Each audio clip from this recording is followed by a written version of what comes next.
Hoy, en A Su Salud, conozca qué es y cómo se aplica la proloterapia, inventada en la década de los 50 por George Hackett. La proloterapia está basada en la teoría de que el dolor crónico con frecuencia es causado por la relajación de los ligamentos que son responsables de mantener una articulación estable. En el estudio de los especialistas, la doctora Gabriela de la Mora, proloterapeuta certificada, nos explica los beneficios de esta terapia para el tratamiento del dolor articular sin cirugía. La artritis reumatoide, enfermedad autoinmune y crónico-inflamatoria de las articulaciones, afecta aproximadamente a 1,5 millones de personas en México, de los cuales 75% son mujeres. Los pacientes aquejados por este padecimiento sufren rigidez matutina, ardor, hinchazón, enrojecimiento y dolor frecuente en las articulaciones, así como dificultad en el movimiento. Hasta el momento se desconocen las causas que originan esta enfermedad, aunque existen factores de riesgo que incrementan la posibilidad de presentarla, tales como ser mujer, fumar y una predisposición genética a padecerla. Hoy, en A Su Salud, el doctor Federico Galván, reumatólogo, nos platica la importancia de una detección temprana y el tratamiento médico que Laboratorios Pfizer, a través de su investigación científica, han logrado para este padecimiento. Entérese más. Debido a su labor como profesionistas, cada vez más mujeres retrasan la maternidad y buscan tener un hijo después de los 36 años. Sin embargo, esto se dificulta porque sus óvulos pierden vitalidad. Hoy, en el estudio de los especialistas, el doctor Cuauhtémoc Cruz, ginecólogo y director médico de Bionace, nos platica sobre la donación ovocitaria, una alternativa para las mujeres con problemas de infertilidad. En el estudio, el doctor Miguel Ángel Montoya, anestesiólogo ozonoterapeuta, nos platica sobre un caso clínico con aplicación de ozono médico. La discólisis, efectivo tratamiento para eliminar la hernia de disco sin cirugía. Bienvenidos a Su Salud, el programa de los especialistas, desde Guadalajara, Jalisco.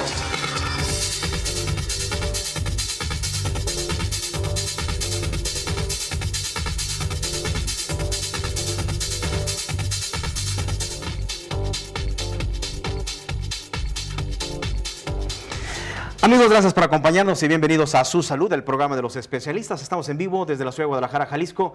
Te invito muy cordialmente para que te quedes a disfrutar de este espacio médico. Primeramente estaremos platicando de qué es la proloterapia, o también se le conoce como terapia o la inyección proliferativa. Es interesante esta técnica, ya conoceremos un poco de su historia, en qué consiste el método de aplicación, los beneficios, en fin, todo lo que usted seguramente querrá saber en relación a lo que es la proloterapia. Vamos a saludar al público que nos sintoniza en www.asusalud.tv en internet. Muchísimas gracias, en nuestro sitio web. Usted aquí puede encontrarnos, seguirnos en Facebook, en Twitter y pues participar, enriquecer con sus comentarios, sugerencias, críticas este espacio médico. Vamos a invitarles también para que nos escriban. Nuestro teléfono estará apareciendo aquí en pantalla, 0133 en la ciudad de Guadalajara, Jalisco, 0133 3330 1106.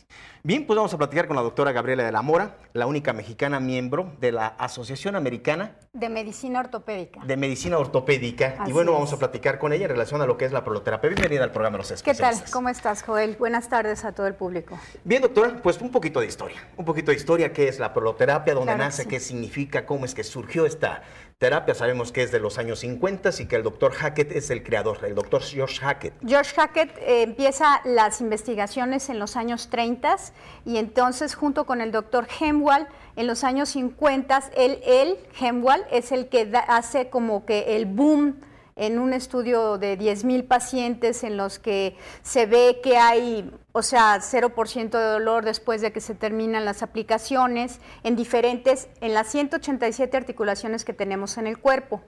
Entonces, es muy interesante saber que son inyecciones de tipo proliferativo. Proloterapia precisamente quiere decir terapia de proliferación celular por medio de inyecciones que van a promover una reacción que va a proliferar inmunológica, que eso es muy importante, una reacción de nuestro sistema inmunológico en la cual las células van a proliferar en el área donde nos lesionamos. El cuerpo tiene una capacidad natural de autorregenerarse. Yo les ponía el ejemplo de que si yo me corto, me sale sangre, se hace costra, a los días se cae la costra y se renueva la piel. Si vamos a la playa, ahora que está tan fuerte el sol, bueno, vamos, nos quemamos y nos empezamos a descarapelar y nace piel nueva. Cuando nos operan, se hace una cirugía y a la hora de suturar, a los días se cierra esta situación. Entonces, pensando en ese principio de autorreparación, es como nace la proloterapia. Sí, parece curioso de cómo en esta terapia que lo que hace es una irritación. Así es, los sueros y la lidocaína que se aplican, precisamente no es que la mezcla por sí vaya a ser curativa, sino es la reacción que provoca al entrar en contacto con el cuerpo. Las inyecciones tienen que llegar a un lugar que se llama unión fibroósea, que es donde el ligamento o el tendón se unen al hueso. Entonces, cuando yo inyecto y llega la aguja, son agujas, luego la gente tiene tripanofobia. ¿Qué es la tripanofobia? Pues es tenerle miedo a las inyecciones y a las agujas, ¿no? Pero finalmente yo creo que el 99.99 de las personas acepta el tratamiento simple y sencillamente porque el dolor es mayor que lo que puedan sentir con las inyecciones. Doctora, y bueno, ¿en qué es útil la proloterapia? Sabemos pues que el doctor Himwald, él fue el que hace el experimento con 10,000 pacientes y en un alto porcentaje reportan ese efecto curativo, ¿no? Así es. ¿En cuánto tiempo se da este efecto? No, este efecto se empieza a dar durante el primer mes. En un 40% de los pacientes empiezan a reportar, o un poquito más, quizás un 50% de los pacientes, a partir del primer mes se empieza a reportar mejoría. Hay pacientes que a partir del segundo mes se empiezan a reportar mejoría. Por eso normalmente se le sugiere al paciente que se aplique las 3 primeras inyecciones, o sea, los 3 primeros tratamientos, las 3 primeras sesiones de tratamiento, precisamente porque son 90 días de prueba para ver que su sistema inmunológico reaccione. Si no reacciona, entonces ahí se termina el tratamiento. Existe un 20% de pacientes que no les resulta el tratamiento, pero afortunadamente el 80% de los pacientes se da de alta entre un 85 y un 100% de mejoría. Otra cosa que es importante que sepan los pacientes es que a partir de la última aplicación, el cuerpo humano sigue regenerando por 1 año y medio después. Entonces, aún sin estar haciendo la proloterapia. Así es. Aunado a la proloterapia es muy importante tomar terapia de rehabilitación física. ¿Es necesario hacer la terapia de rehabilitación? Es necesario porque finalmente la proloterapia es un tratamiento de tipo inflamatorio, ¿sí? Aquí no se usan precisamente los antiinflamatorios, se usan solamente analgésicos. ¿Qué pasa? Los antiinflamatorios me cierran los vasos sanguíneos y yo necesito que los vasos sanguíneos estén dilatados, puesto que por ahí van a pasar las células, los fibroblastos, que son los encargados de darle origen a las células, de darle origen a las fibras helicoidales de colágeno, ¿sí? Entonces, de las cuales están formados los ligamentos y los tendones. Entonces, lo que tenemos que hacer es ayudarle al paciente durante el mes a que no tenga tanto dolor y a que su recuperación sea mucho más rápida. Este punto, me imagino, lo deja perfectamente claro con el paciente, ya que si usa pues desinflamatorios, pues pierde el efecto de la proloterapia. Totalmente, mira, también se les prohíbe que beban durante el tiempo de tratamiento, se les sugiere que dejen de fumar también. ¿Por qué? Porque el sistema inmunológico, primero, por ejemplo, en el paciente fumador, tiene que pasar a pulmones, a tratar de limpiar de todos los tóxicos que contiene el cigarro, y entonces luego llega a la articulación que estamos tratando. ¿Qué pasa? El tratamiento va a tardar más en darnos el efecto deseado. Por eso se les sugiere a los pacientes que dejen de beber o que dejen de fumar en ese tiempo. Muy bien, la señora Rodríguez comunica en Nogales, muchísimas gracias, le pregunta que si la proloterapia mal aplicada, bueno, ¿cuáles serían los efectos negativos?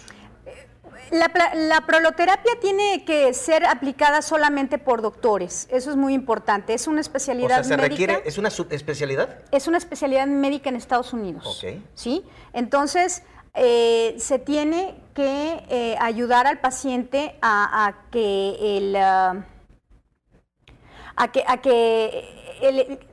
esté bien informado de que su paciente, que su doctor esté certificado, que sea doctor y que haya estudiado proloterapia en Estados Unidos, porque realmente quien no lo ha hecho y quien no es doctor, o sea, ya ahora han salido muchos charlatanes, ¿verdad?, que te dicen que te ponen proloterapia y no es así.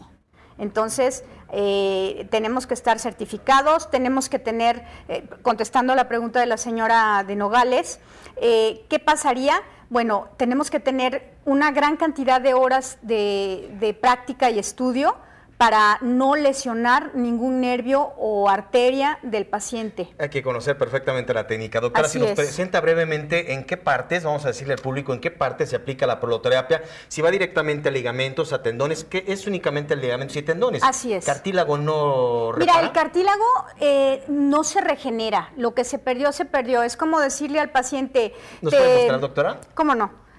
Es como decirle al paciente que le cortamos el meñique y que le va a volver a surgir en 6 meses, ¿verdad? Aquí tenemos una rodilla derecha, tenemos el hueso del fémur, la rótula, la tibia y el peroné, ¿sí? Voy a enseñarles la parte del cartílago, porque luego la gente no sabe cuál es la parte. El cartílago es como un empaque que va al final de los huesos, es terso, es tipo porcelana, y también tenemos cartílago por detrás de la rótula. Y si vemos, por ejemplo, aquí en el plató de la tibia también tenemos esta parte más blanca, más porcelanizada, que es el cartílago. El cartílago no se regenera, pero se puede cicatrizar, ¿sí?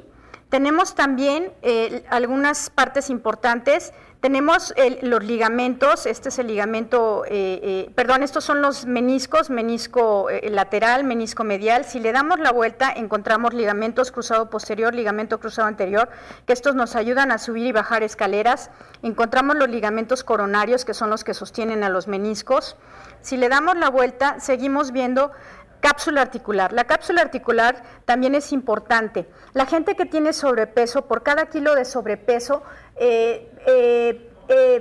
su rodilla experimenta 5 kilos de presión extra.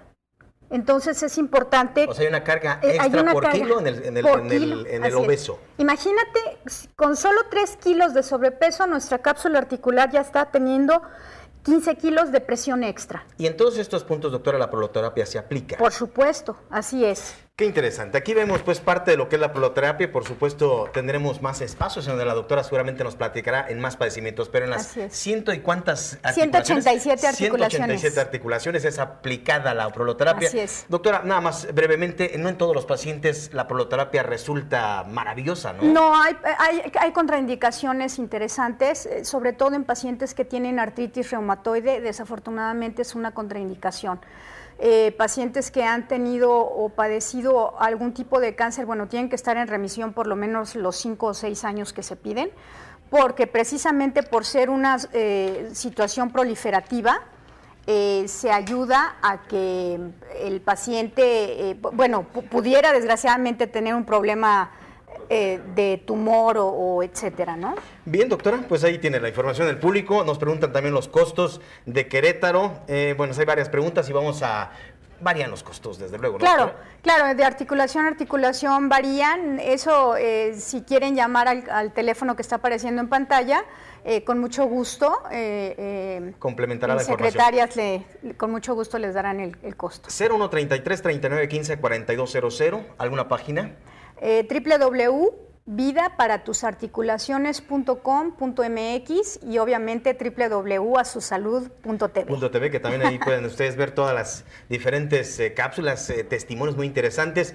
Y bueno, invitamos para que se acerquen al Centro de Proloterapia y Rehabilitación Física de la doctora Gabriela de la Mora. Muchas gracias, doctora, muy amable. Gracias a ti, Joel. Es la doctora Gabriela de la Mora. Vamos con el doctor Guillermo Sierra Martínez. Como siempre nos habla de lo que es de los cuidados que todo varón debe de tener después de los 45 años de edad. Usted ya checó, ya revisó su próstata. El doctor Sierra nos habla de un padecimiento muy frecuente, además del cáncer que ya comentó la semana pasada, en esta ocasión, y de HBP. Él en esta ocasión nos habla de prostatitis. Campaña permanente de detección oportuna de cáncer de próstata. Estudio, diagnóstico y tratamiento para una próstata sana. Doctor Guillermo Sierra. Permiso ABS 053 del 2006. ¿Qué tal, amigos de A Su Salud? De las enfermedades prostáticas, hoy voy a mencionarle la más común, La que vemos con mayor frecuencia a nivel de consultorio, que es la enfermedad inflamatoria. Lo que usted ha oído como prostatitis. Está inflamada mi próstata. Una próstata se inflama y puede estar crecida, pero no es la regla. La próstata puede tener un tamaño normal y estar inflamada. Las molestias son mínimas al principio, pero la inflamación, si no se atiende, puede causar daños. Hay estudios que han demostrado que la persistencia de una próstata inflamada sin control, sin curación, puede generar crecimientos prostáticos y puede inclusive ser inductora de tumores prostáticos.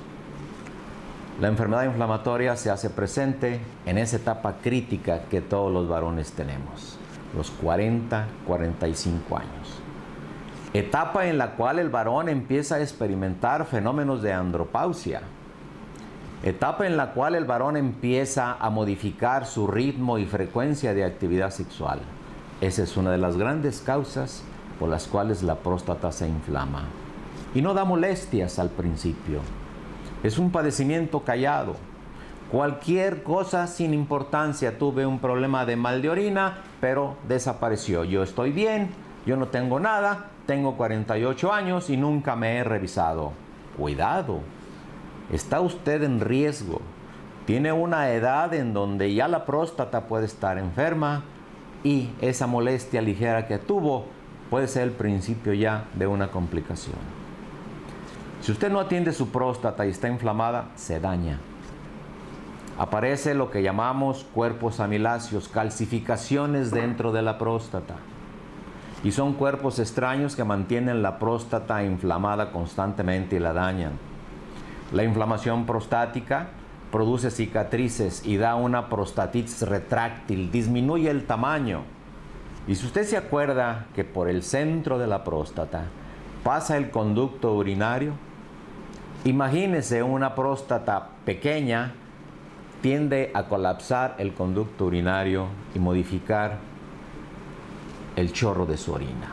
Me va a decir, yo estoy orinando delgadito, pero no me duele.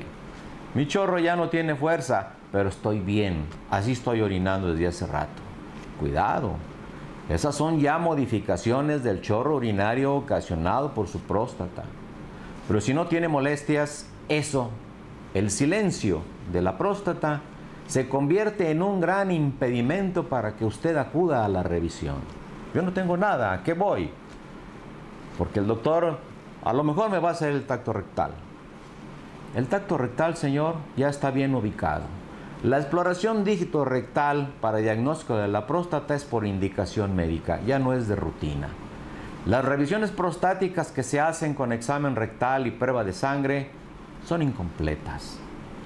Porque si usted se hace un ecosonograma de la próstata, que lo hacemos aquí, vemos, medimos y podemos penetrar dentro de la próstata y si hay indicación, hacemos el examen rectal. Si no hay indicación médica, no le hago el examen rectal. Lo mando a su prueba de antígeno y inicio su tratamiento. La enfermedad prostática inflamatoria se cura, pero hay que revisar y ver si es su caso. Revise su próstata. Campaña permanente de detección oportuna de cáncer de próstata. Estudio, diagnóstico y tratamiento para una próstata sana. Doctor Guillermo Sierra. Permiso ABS 053 del 2006. El doctor Sierra nos ofrece de este servicio social profesional, en donde incluye consulta por especialista, ecosonograma renal, ecosonograma prostático, diagnóstico de uroflujometría, la medición de orina residual por eco, el antígeno prostático específico y el examen rectal, ya lo mencionaba el doctor Sierra, únicamente por indicación. En cualquier gabinete usted lo ve, en cualquier gabinete, digo, usted puede comparar de estos costos.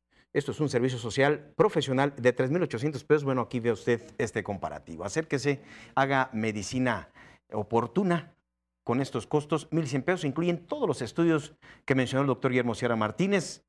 En Guadalajara, Jalisco, 0133-3826-0101. Hay un permiso de la Secretaría de Salud 053 del 2006 del Estado de Jalisco. La pausa comercial y cuando regresemos, bueno, conozca o sepa lo que aún todavía no sabe de lo que es la artritis reumatoide. Pfizer, bueno, con tratamientos de innovación para esta patología. Si detecta usted a tiempo la artritis reumatoide. Por supuesto que hay tratamientos y usted puede vivir seguramente muy bien ubicado a tiempo este padecimiento. Vamos a la pausa comercial y regresamos con usted a Su Salud, el programa de los especialistas. ¿Qué es la salud mental? Tan importante como la higiene física es la higiene mental. Y poca o prácticamente nula es la atención que le prestamos a esta parte tan esencial e importante de nuestra personalidad. La salud mental está relacionada con la vida diaria de cada persona. Salud mental es, en términos generales, el estado de equilibrio entre una persona y su entorno sociocultural, lo que garantiza su participación laboral, intelectual y de relaciones para alcanzar un bienestar y calidad de vida. Cuando hablamos de felicidad, paz mental, gozo o satisfacción, estamos hablando de salud mental. En la salud mental, indudablemente existen dimensiones más complejas que el funcionamiento orgánico y físico del individuo. Cuando nos referimos a higiene física, todos tenemos una idea de lo que conlleva cuidar nuestro cuerpo y mantener limpio y ordenado nuestro entorno próximo. Todo ello para prevenir problemas de salud. Pues en el caso de la higiene mental, se trata exactamente de lo mismo. Tan responsables somos de cuidar y mantener el cuerpo como la mente. Es por todos conocida la frase mens sana in corpore sano del poeta romano Juvenal, refiriéndose al equilibrio entre el cuerpo y la mente. No se pierda las próximas cápsulas donde le diremos cómo adquirir y mantener hábitos de higiene mental, aquí en A Su Salud, el programa de los especialistas. Amigos de A Su Salud, hoy nos encontramos con el doctor Federico Galván Villegas, reumatólogo, para platicar en torno a este padecimiento, la artritis reumatoide. Bueno, pues antes que nada, muchas gracias por la oportunidad de hablar de este padecimiento, que es una enfermedad bastante frecuente que puede afectar hasta el 1% de la población adulta en general. Y yo creo que es muy importante que resaltemos que las enfermedades reumáticas serias no son de ancianos. La gente tiene el concepto que los problemas articulares solamente afectan a la gente de la tercera edad. Los padecimientos serios, reales, importantes, afectan a personas en edad productiva y reproductiva. La artritis reumatoide, por ejemplo, afecta, decíamos, al 1% de la población general y el pico de mayor frecuencia es alrededor de los 35 años, pero puede afectar a niños y puede afectar a personas más adultas. La causa no se conoce, es una enfermedad que consideramos como autoinmune, es decir, la inmunidad, nuestro sistema de defensas, por alguna manera se altera, no sabemos qué la altera, y empieza a desconocer estructuras propias, entre ellas las articulaciones, pero puede desconocer otras estructuras e inflamar otros órganos dentro de la misma artritis reumatoide, como el pulmón, como los nervios, como la piel, etc. ¿Es incapacitante entonces? ¿Llega a provocar la muerte? Sí, la gente piensa que las reumas no lo van a matar. La realidad es que la artritis reumatoide disminuye la expectativa de vida, es decir, entre 5 y 10 años. Y además es más o menos la misma mortalidad, por ejemplo, que provoca el linfoma, que es un cáncer de los ganglios, de tal manera que sí es una enfermedad que afecta sobre todo la calidad de vida y la longevidad. ¿Y la predisposición, doctor, de este padecimiento, de esta patología? Hay cierta predisposición genética. Se heredan algunos genes, no hay un gen en particular que diga el que tenga este gen va a tener artritis reumatoide, pero sí alguien que tiene familiares con artritis reumatoide, sobre todo familiares en línea directa, padres, hermanos, etcétera, tiene hasta 6 veces más riesgo de desarrollar la enfermedad.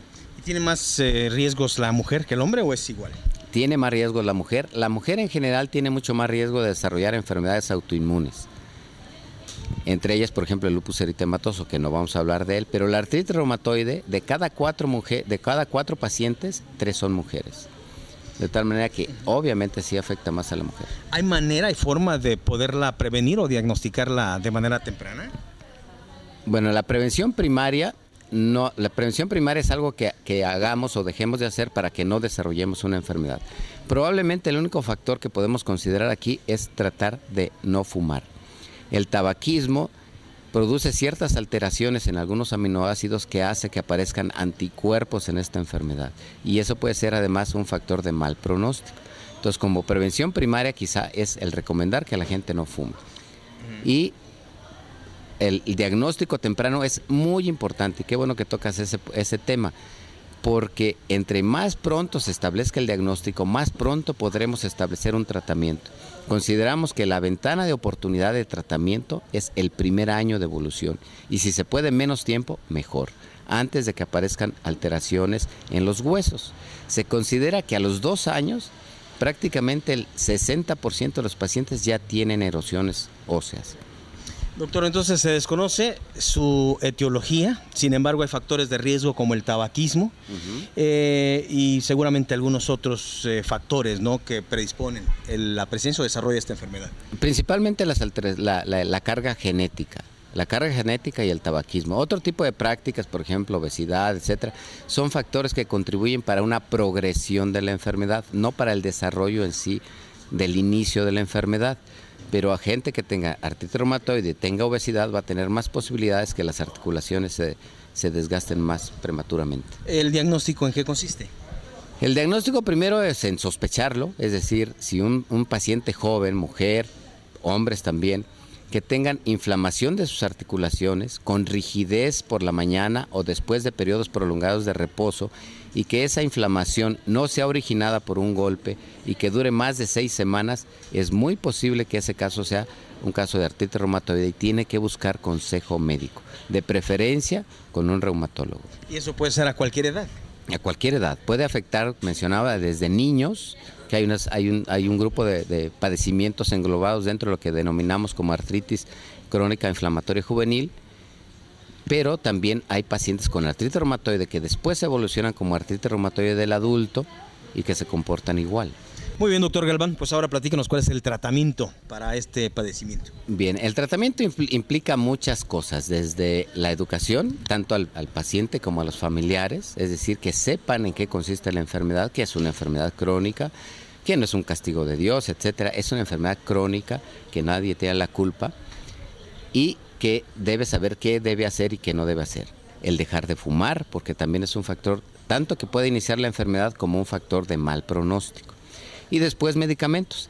Existen medicamentos que nos ayudan a controlar los síntomas, como son todos los antiinflamatorios, tanto no esteroideos como la cortisona, que tratamos cada vez de utilizarla menos.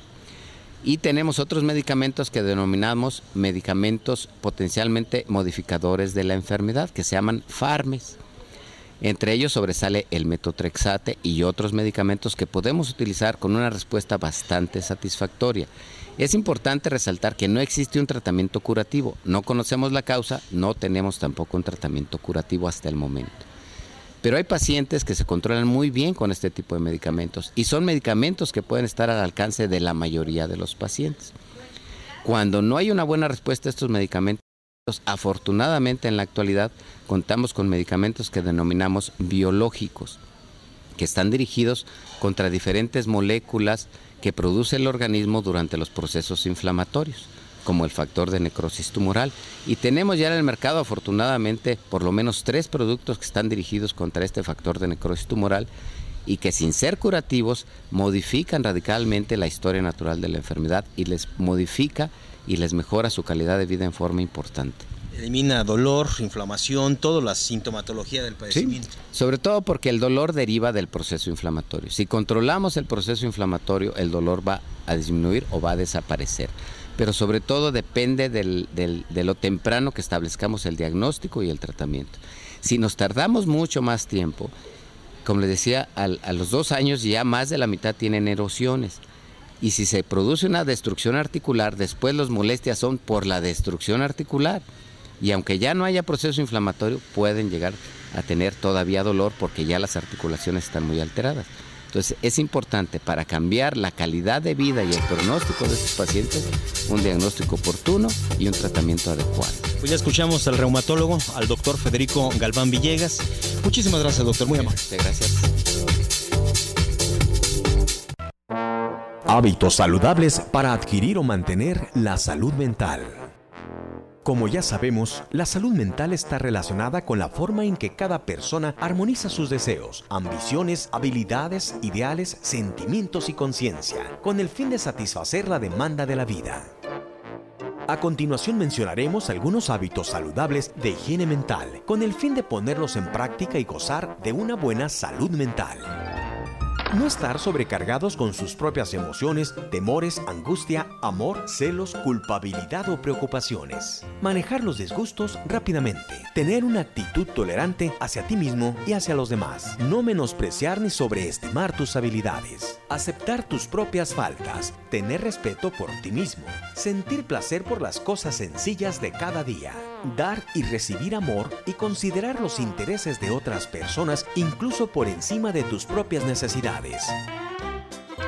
La capacidad para tolerar la frustración sería la primera capacidad sana que permitirá al individuo en desarrollo el inicio del proceso de pensamiento y comprensión del mundo y de sí mismo.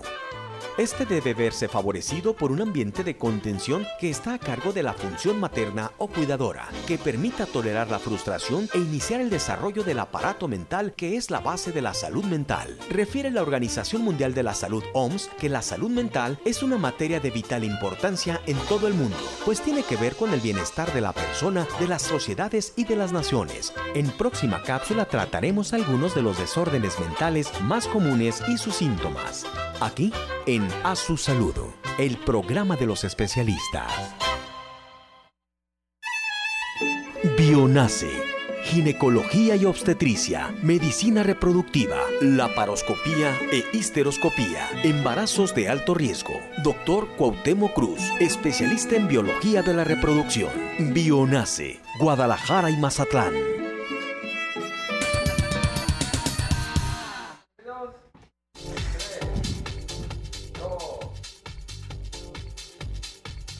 Bien, amigos, continuamos en A Su Salud. Muchas gracias por continuar. Le voy a invitar para que nos visites en www.asusalud.tv. Aquí tú podrás ver de este y otros programas con diversos especialistas, temas. Aquí tú podrás seleccionar lo que realmente te interesa en A Su Salud, www.asusalud.tv.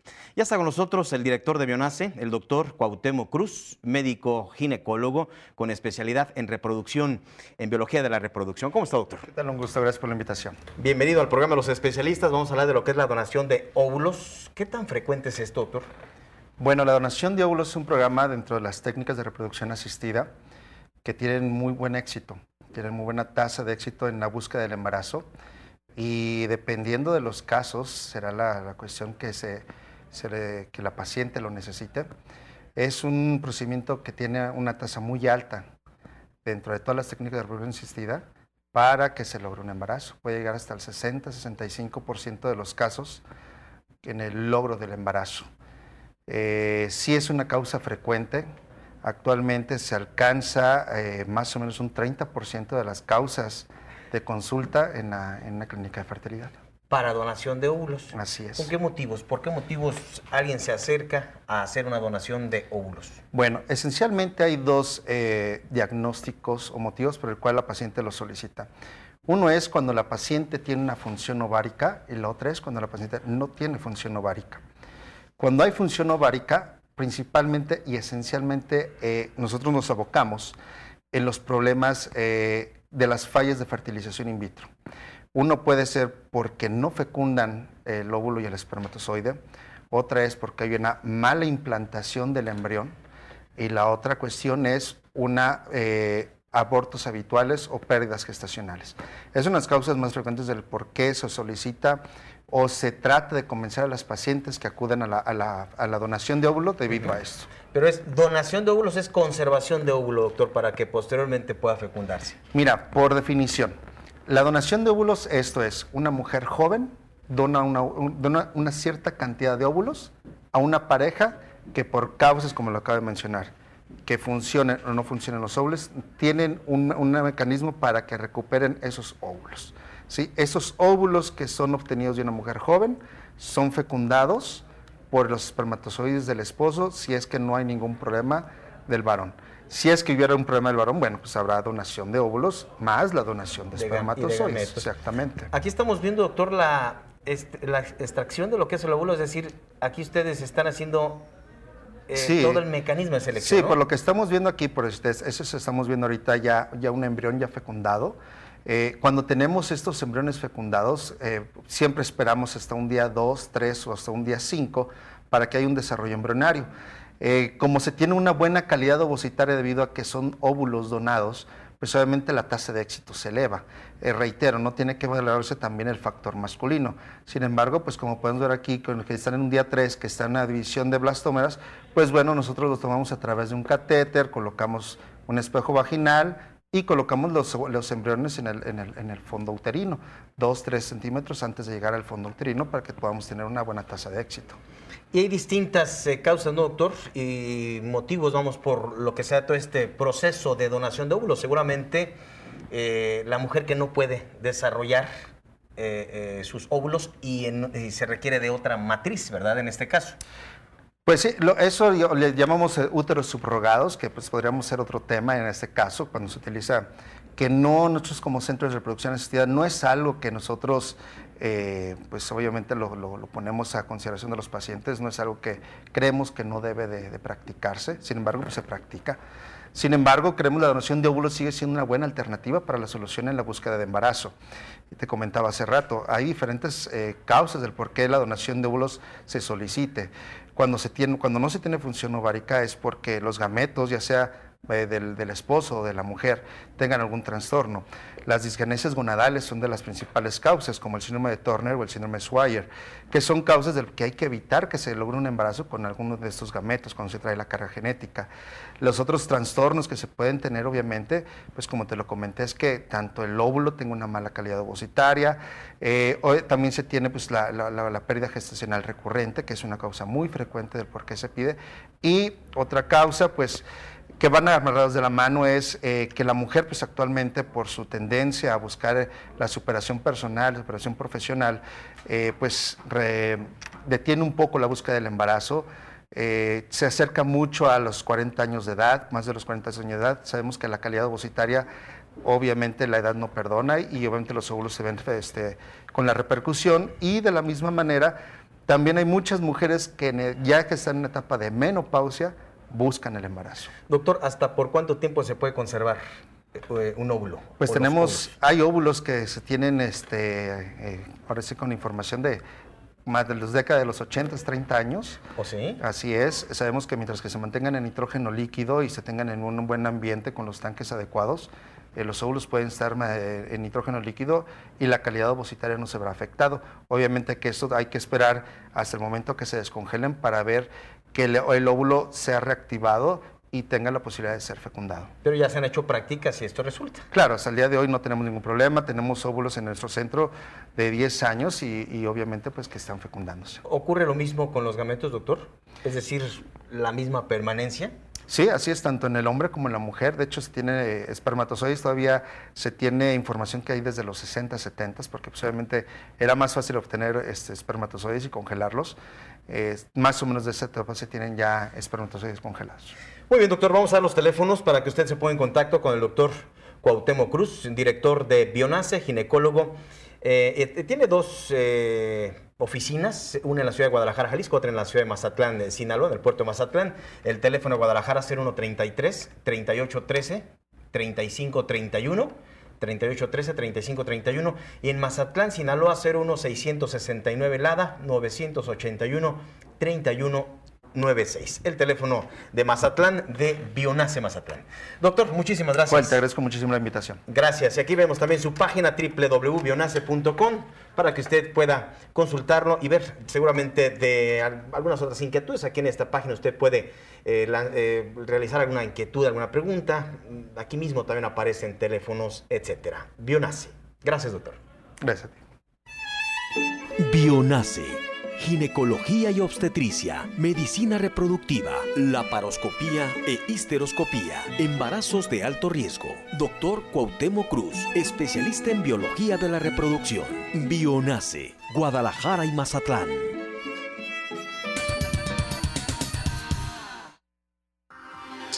Amigos de A Su Salud, hoy nos encontramos con la señora Erolinda Sández. La señora Erolinda Sández viene de Los Cabos. Sí. ¿Usted nos vio allá en Los Cabos? Sí, yo lo vi en Los Cabos, por medio de la televisión. Bien, señora, platíquele al público de salud. Usted vio en especial la entrevista con el doctor Miguel Ángel Montoya, ozonoterapeuta. Y bueno, usted padecía de un caso muy especial, una hernia discal. Sí, así es. Yo miré al doctor, primeramente una parte, no la alcancé a ver bien. Después, al poco tiempo, yo apunto dirección y todo, teléfono.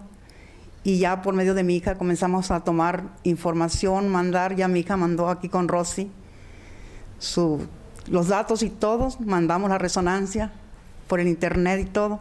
Y ya de ahí ya vuelvo yo con mi doctor que me da para las pastillas para mi dolor y él me aconseja que me venga inmediatamente. Me dice, cada día vas a estar peor, me dice, porque tu hernia, me dice, está muy difícil. ¿Cómo comenzó su hernia? Platíquenos. Pues ya tengo años, primeramente yo no le hacía ¿Cuántos caso. años?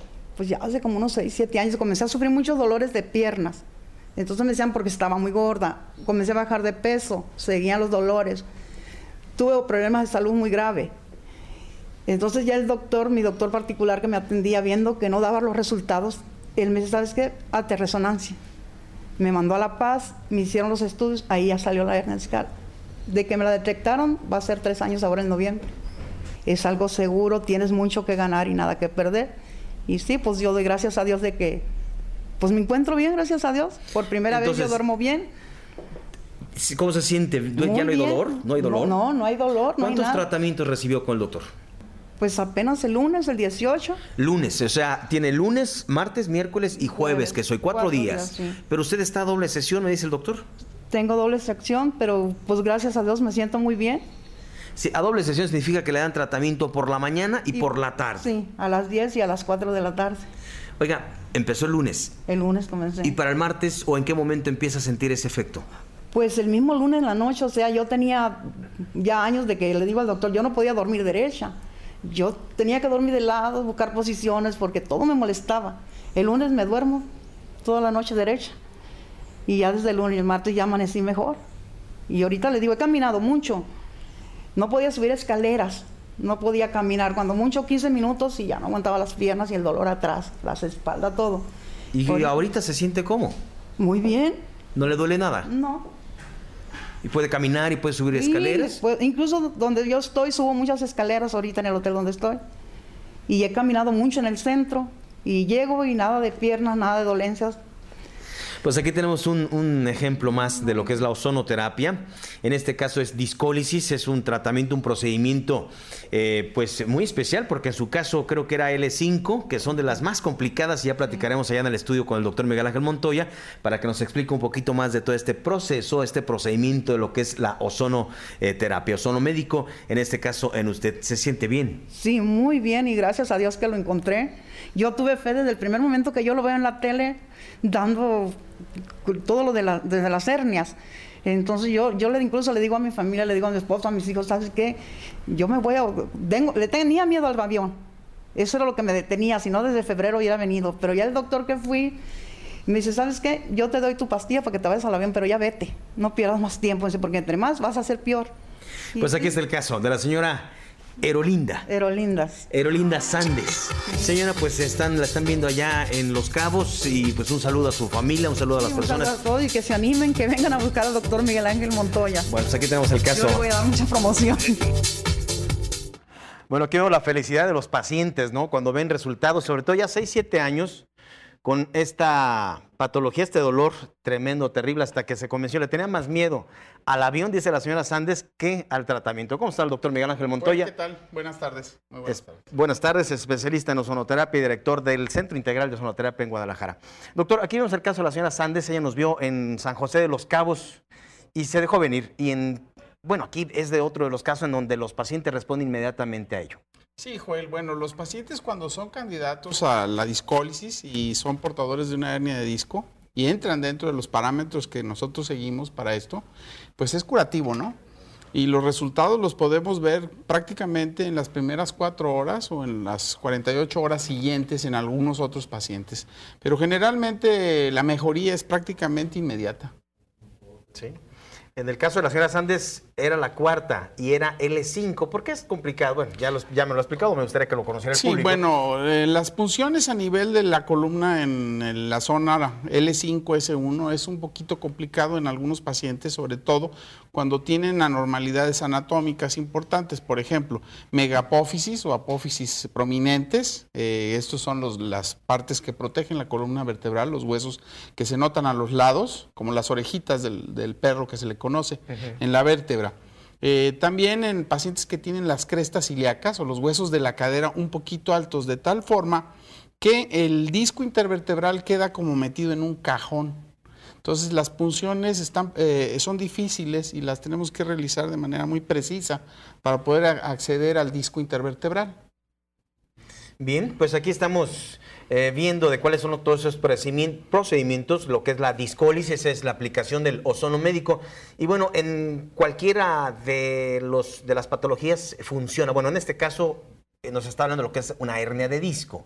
Pero ¿en qué otras enfermedades o padecimientos es aplicable el ozono, doctor? Bueno, mira, el ozono tiene muchas aplicaciones en la medicina. Tiene acciones biológicas muy importantes, que son, la principal quizá es inmunomodulador. ¿Esto qué quiere decir? Que nuestro sistema inmunológico lo va a poner a funcionar de una manera muy óptima o eficiente. ¿Sí? El metabolismo del oxígeno también se incrementa hasta en un 60%. Estas son quizá algunas de las propiedades más importantes. También se liberan autacoides, que se conocen con este nombre porque son hormonas que nos autocuran. Entre ellas podemos haber escuchado alguna vez prostaglandinas, endorfinas, etc. Esto se libera mediante la acción del ozono. Esas serían las acciones biológicas, y las acciones que podemos tener físicas es, por ejemplo, en el caso de las hernias de disco, que el efecto altamente oxidante del ozono va a reducir de tamaño la hernia de disco.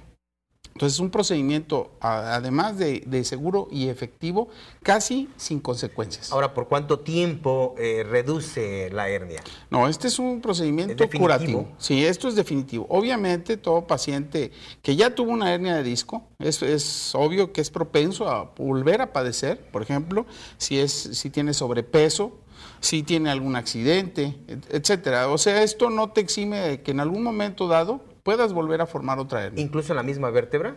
Incluso en la misma vértebra, sí, claro. ¿Por qué? Porque normalmente son las vértebras que absorben más la carga del organismo, en la zona cervical y en la zona lumbar. Entonces, la causa es una sobrecarga. Es una sobrecarga que excede la carga normal que soporta el disco intervertebral. ¿Pudieran ser malas posturas, doctor, por ejemplo, el origen? Sí, claro, las malas posturas, el sobrepeso, que es quizá una de las más importantes, una caída, un accidente, levantar objetos pesados. Ahí estás excediendo las cargas que se ejercen de manera axial sobre la columna vertebral. Bueno, yo le tengo al público la sorpresa de que su diagnóstico, el DX, es hernia de disco. Si a usted le diagnosticaron hernia de disco, amigo televidente, bueno, la invitación es y si usted tiene una resonancia magnética, la invitación es para que de inmediato se comunique a los teléfonos que van a aparecer en pantalla y haga una cita en el Centro Integral de Ozonoterapia aquí en Guadalajara, porque la consulta y el diagnóstico va a ser completamente cortesía del doctor Miguel Ángel Montoya. Aquí está el teléfono 0133 en la ciudad de Guadalajara, Jalisco, 3642-1645, y es diagnóstico y la revisión. Sí, claro, vamos a hacer una valoración gratuita a aquellos pacientes que tengan su resonancia magnética, que ya tengan un diagnóstico de hernia de disco, ¿verdad? Bien, doctor, pues que se comuniquen a sus teléfonos, aquí los mencioné, o bien en www.ozonomontoya.com.mx. Aquí ustedes pueden ver de más testimonios. Doctor, le agradezco porque nos haya Muchas gracias, Joel. Muy amable, el doctor. Buenas tardes. Miguel Ángel Montoya, anestesiólogo con esta especialidad de lo que es el ozono médico, la ozonoterapia, en el Instituto Instituto de Investigaciones Científicas del Ozono en La Habana, Cuba. En La Habana, Cuba. Estamos llegando a la parte final, amigos. Yo le quiero agradecer el que nos haya acompañado en este programa. Si le gustó el contenido de este programa, muchísimas gracias por recomendarnos. Escríbanos joelflores@susalud.tv, nuestro correo electrónico, o visite bien nuestra página en www.susalud.tv. Muchísimas gracias. Gracias, doctor.